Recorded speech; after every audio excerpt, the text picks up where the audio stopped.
ሰላም እንዴት አላችሁ የኢትዮ ታይምስ ቤተሰቦች ለሰዓቱ የተመረጡ አዳዲስ መረጃዎችን ይዘንላችሁ ቀርበናል። ከመረጃዎቻችን መካከልም በኢትዮጵያና በኤርትራ መካከል ዳግም ጦርነት ከመቀስቀሱ በፊት ሊቆም እንደሚገባ የአሜሪካና የአውሮፓ ዲፕሎማቶች አሳስበዋል። በርካታ አገራትም የጋራ መግለጫ ወጥተዋል። አሜሪካ፣ እንግሊዝ፣ ኒውዚላንድ፣ ጃፓን፣ ኖርዌይ፣ ቤልጂየም፣ ቡልጋሪያ፣ ዴንማርክ፣ ጀርመን፣ አይርላንድ፣ ግሪክ፣ ስፔን፣ ፈረንሳይ፣ ጣሊያንና ሌሎችም የጋራ መግለጫ አውጥተዋል። እንዲሁም የተባበሩት መንግስታት ድርጅት በመግለጫው ላይ ጥብቅ ማሳሰቢያ ሰጥቷል። በትግራይ ክልል የተፈጠረው ክስተት እንዳሳሰባቸውም የገለጹ ሲሆን የተፈጠረውን ውጥረት በትኩረት እየተከታተልን ነው ሲሉም ገልጸዋል። ይህን መረጃ በዜናችን በዝርዝር እናስደምጣቸዋለን። የጦር ኃይሎች ምክትል ጠቅላይ ኤታማዦር ሹም ጀነራል አበባው ታደሰ በብርቱ ህመም ላይ እንደሆኑ መረጃዎች ወጥተዋል። ጀነራል አበባው ታደሰ ወደ ጊዜያዊ ማዘዣቸው የጎንደሩ ጎሃ ሆቴል ተመልሰው ብዙም ሳይቆዩ በመታመማቸው ምክንያት በከፍተኛ የሕክምና ክትትል ላይ እንደሚገኙ ነው መረጃዎች የሚያሳዩት። ይህን መረጃ በዜናችን በዝርዝር የምናስደምጣችሁ ይሆናል። የአገዛዙ መረጃና ደህንነት በቁጥጥር ስር መዋሉን የሚገልጽ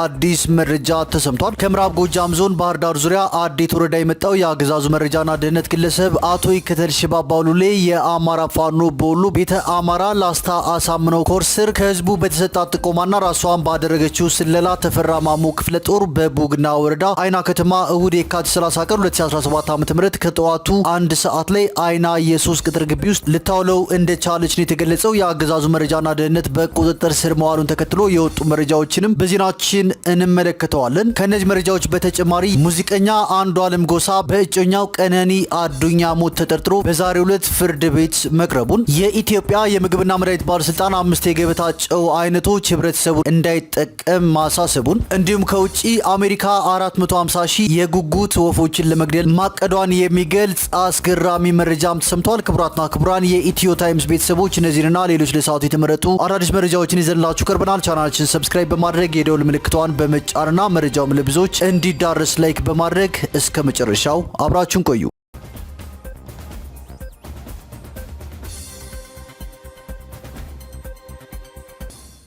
ወደ መጀመሪያው መረጃችን ስናልፍ አሜሪካ 450 ሺህ የጉጉት ወፎችን ለመግደል ማቀዷን ገልጻለች። የፕሬዝዳንት ዶናልድ ትራምፕ አስተዳደር ለጉጉት ወፍ ግድያ በአመት $40 ሚሊዮን ለማውጣትም በጀት ይዟል። አንድ ጉጉት ወፍን ለመግደልም $3000 ይፈጃል የተባለ ሲሆን በአጠቃላይ $1.3 ቢሊዮን ያወጣል ነው የተባለው። የዓለማችን ቁጥር 1 ልዕለ ኃያል ሀገር የሆነችው አሜሪካ 450 ሺህ ጉጉት የተሰኙ ወፎችን ለመግደል ማቀዷን ነው የተገለጸው። ዩሮኒውስ እንደዘገበው ከሆነ የፕሬዝዳንት ትራምፕ አስተዳደር በመጠኑ ለየት ያለ አፈጣጠር ያለው ጉጉት ተብሎ የሚጠራውን ወፍ የመግደል ዘመቻ አቅዷል። ለዚህ ዘመቻ በአመት $40 ሚሊዮን በጀት ያስፈልጋል የተባለ ሲሆን በአማካይ ለአንድ ጉጉት $3000 ወጪ ይደረጋል። አገሪቱ በአጠቃላይ በቀጣዮቹ 30 ዓመታት በተለይም ከአሜሪካ ውጭ የሚመጡ የጉጉት መንጋዎችን የመግደል እቅድም አስቀምጣለች። ባለው ከፍተኛ አካላዊ መጠን ምክንያት ከፍ ያለ መጠን ያለው ጉጉት ወፍ ብዙ አይነት ዝርያዎች ያሉ ሲሆን ከውጭ ሀገራት ወደ አሜሪካ የሚገባው የጉጉት ዝርያ ከዚህ በፊት በሀገር ውስጥ ያለውን ዝርያ እያዋጣው ነው ተብሏል። የጉጉት መንጋው የሚገኝበት የካሊፎርኒያ ግዛት ምክር ቤት አባላት ግን የዶናልድ ትራምፕን ውሳኔ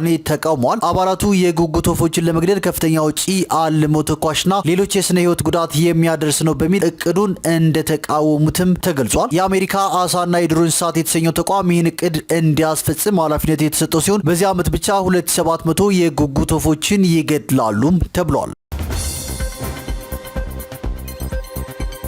ወደ ቀጣዩ መረጃችን ስናልፍ በኢትዮጵያና በኤርትራ መካከል ዳግም ጦርነት ከመቀስቀሱ በፊት ሊቆም እንደሚገባ የአሜሪካና አውሮፓ ዲፕሎማቶች አሳስበዋል። በጆ ባይደን አስተዳደር የአፍሪካ ቀንድ ምክትል ልዩ መልእክተኛ የነበሩት ፓይተን ኖፍና የቀድሞው የአውሮፓ ህብረት የምስራቅ አፍሪካ ልዩ ተወካይና በአሁኑ ወቅት የቀይ ባህር የጥናት ማዕከል ሊቀመንበር የሆኑት አሌክሳንደር ሮንዶስ በሁለቱ ጎረቤት ሀገራት መካከል የሚታየውን ውጥረት አስመልክተው ፎሬን ፖሊሲ መጽሔት ላይ ሀሳባቸውን አስፍረዋል። በ2022 ዓ.ም መገባደጃ ላይ የኢትዮጵያ መንግስትና የትግራይ ኃይሎች የጦርነት ማቆም ስምምነት ከተፈራረሙ በመጋቢት አጋማሽ ሁለተኛ ዓመቱን ይይዛል። በደቡብ አፍሪካ የተፈረመው የጦርነት ማቆም ስምምነት ብዙም ሳይቆይ በህወሓት ሊቀመንበር ዶክተር ደብረጽዮን ገብረ ሚካኤል በሚመራው ቡድንና በጊዜያዊ አስተዳደሩ ፕሬዝዳንት አቶ ጌታቸው ረዳ መካከል የተፈጠረው ክፍፍል እየተባባሰ ይገኛል። ከ3 ቀናት በፊት የጊዜያዊ አስተዳደሩ ፕሬዝዳንት ከደብረጽዮን ጋር በመመሳጠር በጊዜያዊ አስተዳደሩ ላይ አሲረዋል በማለት የከሷቸውን 3 ከፍተኛ የጦር አዛዦች ከስልጣናቸው እንዲነሱ ትዕዛዝ መስጠቱን ዲፕሎማቶቹ በጽሁፋቸው ዳሰዋል። ዓለም በሰፊ አህጉራዊና ዓለም አቀፋዊ ስርዓት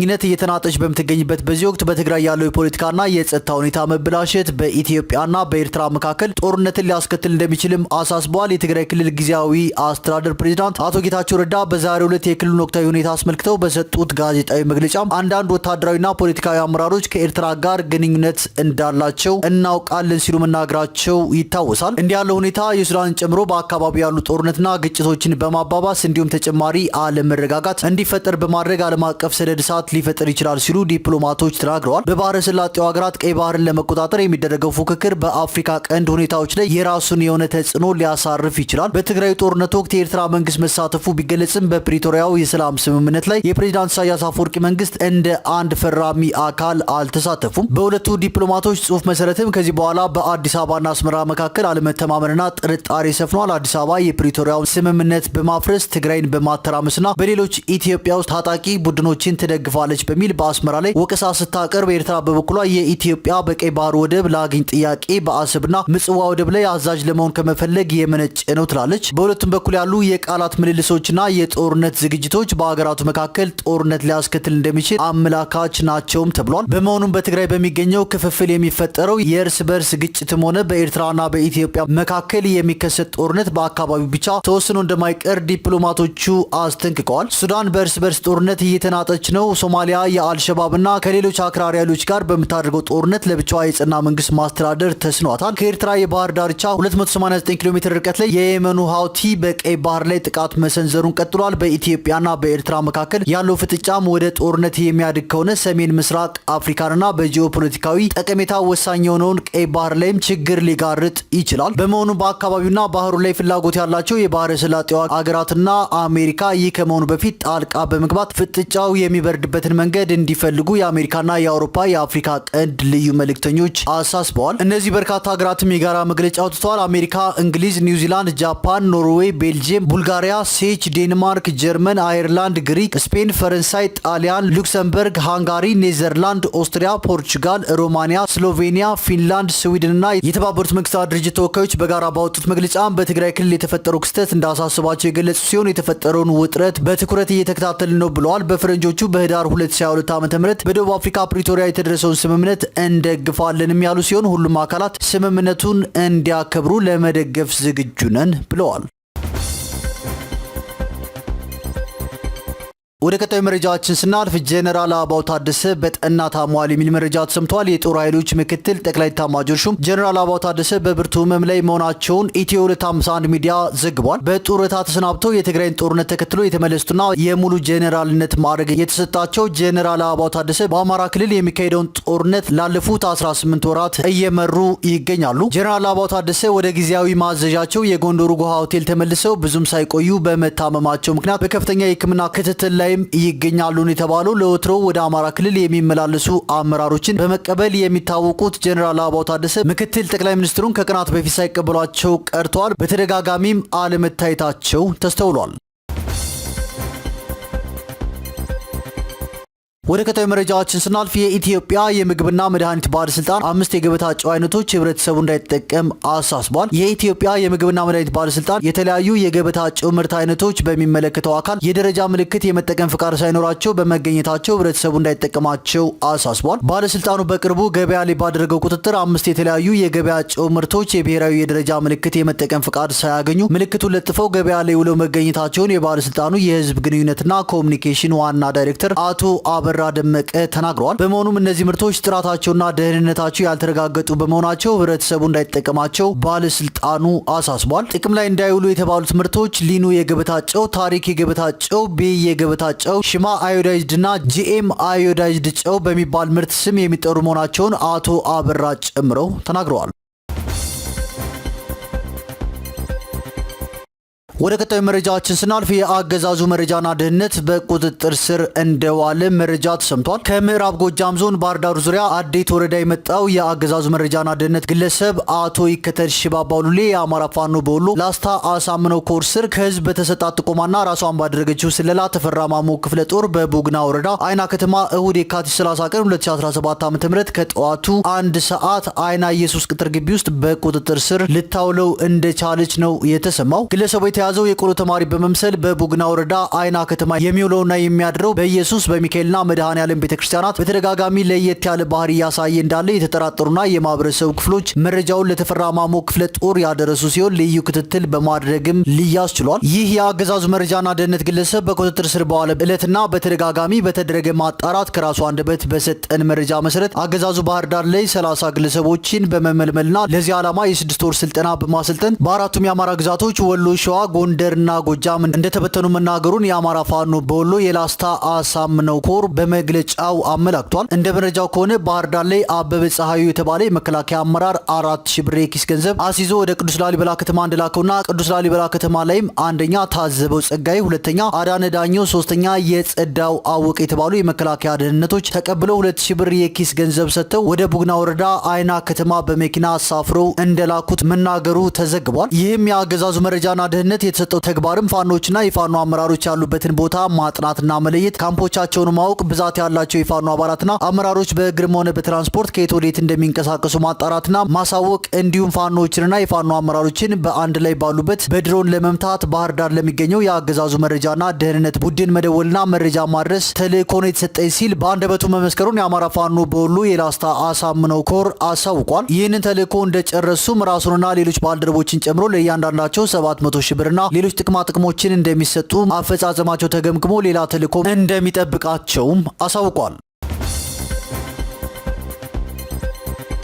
ወደ መጨረሻው መረጃችን ስናልፍ ሙዚቀኛ አንዱዓለም ጎሳ በእጮኛው ቀነኒ አዱኛ ሞት ተጠርጥሮ ፍርድ ቤት ቀርቧል። አንዱዓለም በግድያ ተጠርጥሮ ዛሬ መጋቢት 4 ቀን 2017 ዓ.ም አራዳ በሚገኘው የፌዴራል ፍርድ ቤት መቅረቡን የድምፃዊው ጠበቃ ሊበን አብዲ ተናግረዋል። ዛሬ የዋለው ችሎት አንዱዓለም በዋስትና እንዲወጣ የቀረበውን ጥያቄ በነፍስ ግድያ እየተጠረጠረ በመሆኑ ውድቅ እንደተደረገም ጠበቃው አስረድተዋል። ሞዴል እንዲሁም የማስታወቂያ ባለሙያ የሆነችው ቀነኒ አዱኛ መጋቢት 1 ቀን 2017 ዓ.ም ከሌሊቱ 10 ሰዓት አካባቢ ከእጮኛዋ ጋር ከሚኖርበት ውዳሴ ከተሰኘው ህንፃ 5ኛ ፎቅ በረንዳ ላይ ለጊዜው ምክንያቱ ባልታወቀ ሁኔታ መውደቋ ለህልፈቷ ምክንያት መሆኑን ፖሊስ አመልክቷል። ፖሊስ ይህንን ካለ በኋላ ማክሰኞ ዕለት መጀመሪያ ላይ እጮኛዋ ተጠርጥሮ ለምርመራ መያዙን አስታውቆ ነበር። በዛሬው ችሎት ቀነኒ መጋቢት 1 ቀን ሌሊት 10 ሰዓት ገደማ ከምትኖርበት አፓርታማ 5ኛ ፎቅ ላይ ወድቃ ህይወቷ ማለፉን ፖሊስ አስረድቷል። ከእርሱ ጋር ስለምትኖር ጠርጥረን አስረነዋል ሲል ፖሊስ ደንበኛቸውን በቁጥጥር ስር የዋለበትን ምክንያት መናገሩንም ጠበቃው ገልጸዋል። ምርመራ ለማድረግ 14 ቀናት የጠየቀው ፖሊስ እስካሁን ድረስ አሻራ ማንሳትና የአስክሬን ምርመራ ማድረግ እንዲሁም የሰው ማስረጃ ማሰባሰብ ላይ እንዳለ ለፍርድ ቤቱ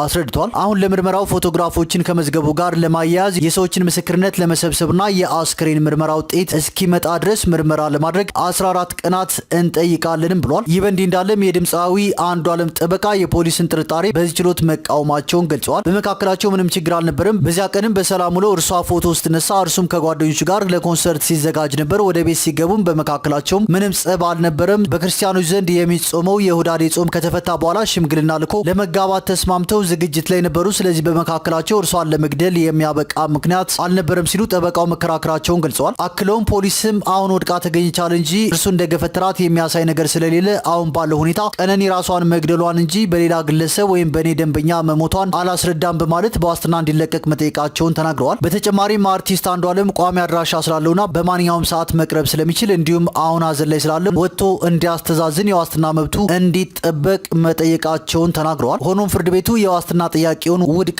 አድርጎታል። ፍርድ ቤቱ በነፍስ ግድያ እየተጠረጠረ በመሆኑ ለጊዜው የዋስትና ጥያቄውን አንመለከትም፣ የአስክሬን ምርመራ ውጤት ይምጣ፣ ማስረጃ ይሰብሰብና በቀጣይ ቀጠሮ የዋስትና ቀጠሮን የምናይ ይሆናል ማለቱንም ጠበቃው አስረድተዋል። በተጨማሪም አንዱዓለም ከእስር ቢፈታ በማህበራዊ ሚዲያ ላይ ቁጣ ስላለና በመጀመሪያ ችሎት የዋስ መብቱን ለመጠበቅ ትንሽ አስቸጋሪ ነው በማለት ፍርድ ቤቱ ምላሽ መስጠቱንም ጠበቃው አስረድተዋል። በዚህ መሰረት ፖሊስ ለምርመራው ከጠየቀው 14 ቀናት ውስጥ 13 ቀን ተፈቅዶለት ቀጣዩ ቀጠሮ ለመጋቢት 7 ቀን 2017 ተሰጥቷል። የአርቲስት አንዱዓለም ጠበቃ አብረው ስለኖሩ ለማጣራት በቁጥጥር ስር አዋሉት እንጂ እርሱ ነው የገደለው ያሉት ነገር የለም። በችሎቱ እንደጠረጠሩት ተናግረዋል። ነገር ግን እሱን እንደገደለ የሚያሳይ ምንም ማስረጃ የለም ብለዋል። በ25 ዓመቷ ህይወቷ ያለፈው ቀነኒ አዱኛ የቀብር ስነ ስርዓት በቅድስት ሥላሴ ካቴድራል ቤተክርስቲያን ረቡዕ ዕለት መፈጸሙም አይዘነጋም። አንዱዓለም በትናንትናው ዕለት በቀነኒ የቀብር ስነ ስርዓት ላይ ከፖሊስ ጋር በመሆንም ተገኝቷል። የቀነኒ አባት አዱኛ ዋቆ ከቢቢሲ ኦሮሞኛ ጋር ባደረጉት ልዩ ቃለ ምልልስም ልጃቸው ከፎቅ ወድቃ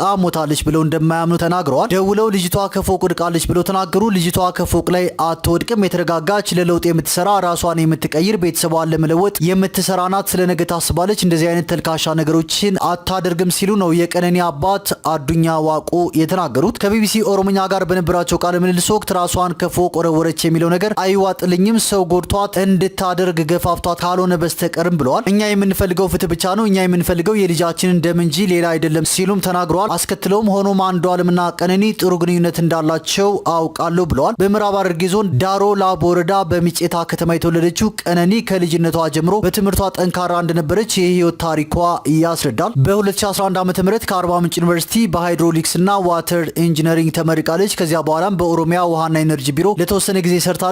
ቀነኒ በሞዴሊንግ በማስታወቂያና በመዝናኛ ስራዎቿም ትታወቃለች።